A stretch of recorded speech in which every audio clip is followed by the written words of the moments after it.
त्यांना तुमचं काही पडलं नाहीये. जर खरं असतं तर सत्तेत नसून सुद्धा जे लोकांबरोबर राहतात ना आमच्यासारखी ते खरे माणसं असतात. सत्ता नसून सुद्धा आपण एकमेकांना साथ दिली.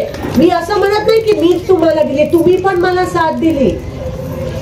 तुम्ही पण मला लहानाचा माझा हात धरून मला आमदार बनवलं. मी ते कधीच विसरणार नाही आयुष्यभर.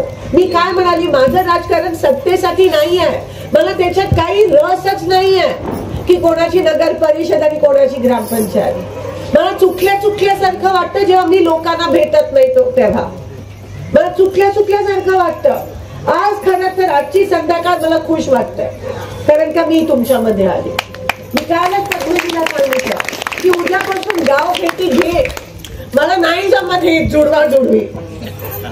खरं सांगते माहितीये साहेब, मला जुडवा जुडवीच राजकारण जमत नाही. मला तुमच्यामध्ये राहूनच माझं राजकारण नाही म्हणू शकत, माझं जीवन.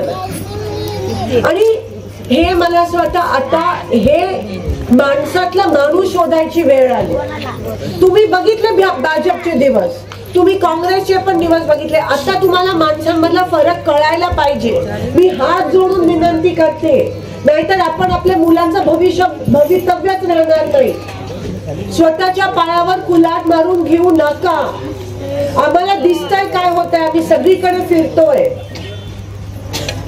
कसं पैशाचा खेळ आहे. 10,000 रुपये बिहार मध्ये दिले. मला सांगा, एक उदाहरण देते मी तुम्हाला, स्वयंपाकाची वेळ झाली. संजय गांधी निराधारचे पैसे येत होते, कधी एक थांबले का हो? दादा जरा थांबा, आता हे महत्वाचं बोलतो. संजय गांधी निराधारचे पगारी एवढ्या वर्षात कधी थांबल्या?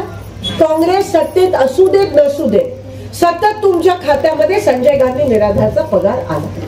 एका महिलेला तेच एक आशेचं किरण होतं, संजय गांधी निराधारचा पैसा. काँग्रेस सत्तेत असू देत नसू देत, दोन गोष्टी याच्यातून आहेत. लाडकी बहीण चे पैसे हे लोक सत्तेत आले आणि पैसे थांबले. 10,000 रुपये बिहार मध्ये हे लोक सत्तेत आता आले, ते पैसे थांबणार आहे. आणि संजय गांधी निराधारचे पैसे जे एका महिलेचं जीवन होतं, ते बीजेपी सत्तेत आल्यावर ते पैसे आता बंद. ह्याला तुम्ही माणुसकी म्हणता? ह्याला माणुसकी म्हणता? आज अतिवृष्टीमध्ये तुमच्या इथे पण घरात पाणी गेलं, झाले का कोणाचे पंचनामे?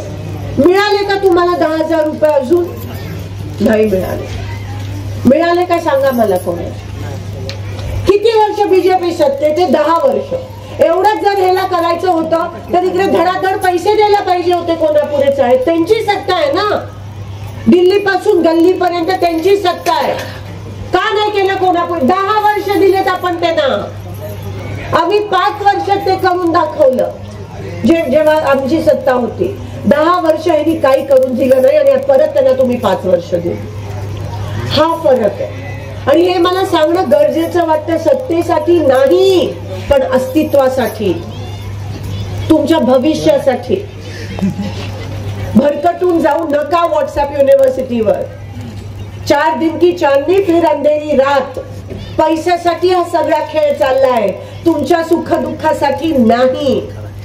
मला पण वाटलेलं हे करतील, पण जेव्हा काल परवा आम्हाला हे चित्र स्पष्ट झालं ना, कापत होते महापालिकेचे अधिकारी, कापत होते की प्रत्येक कॉन्ट्रॅक्टर ह्या लोकांनी मॅनेज करून पैसे खायला नेमलाय आणि म्हणून तुमचे पैसे थांबवले.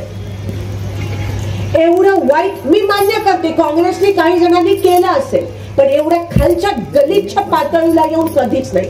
तुमच्या जीवावर तर कधीच नाही. एकमेकांचे पाय खेचले असतील, पण लोकांच्या तुम्ही बघता, हेमवतीजींना बघता, चेतन भावना बघता, श्रीदेवी गाणा, भेटेला गाणा, इतक्या वर्ष तुम्ही या सगळ्यांना बघताय. कधी तुम्हाला सोडून गेले नाही कोणी सत्तेसाठी, कधी पैसे कमावले नाही लोकांच्या जीवावर. आणि हे बघून मला वाईट वाटतं. म्हणून मी एवढीच आज मी हे काम करते. मी तुम्हाला सोडून कधीच गेली नाही, जाणार पण नाही.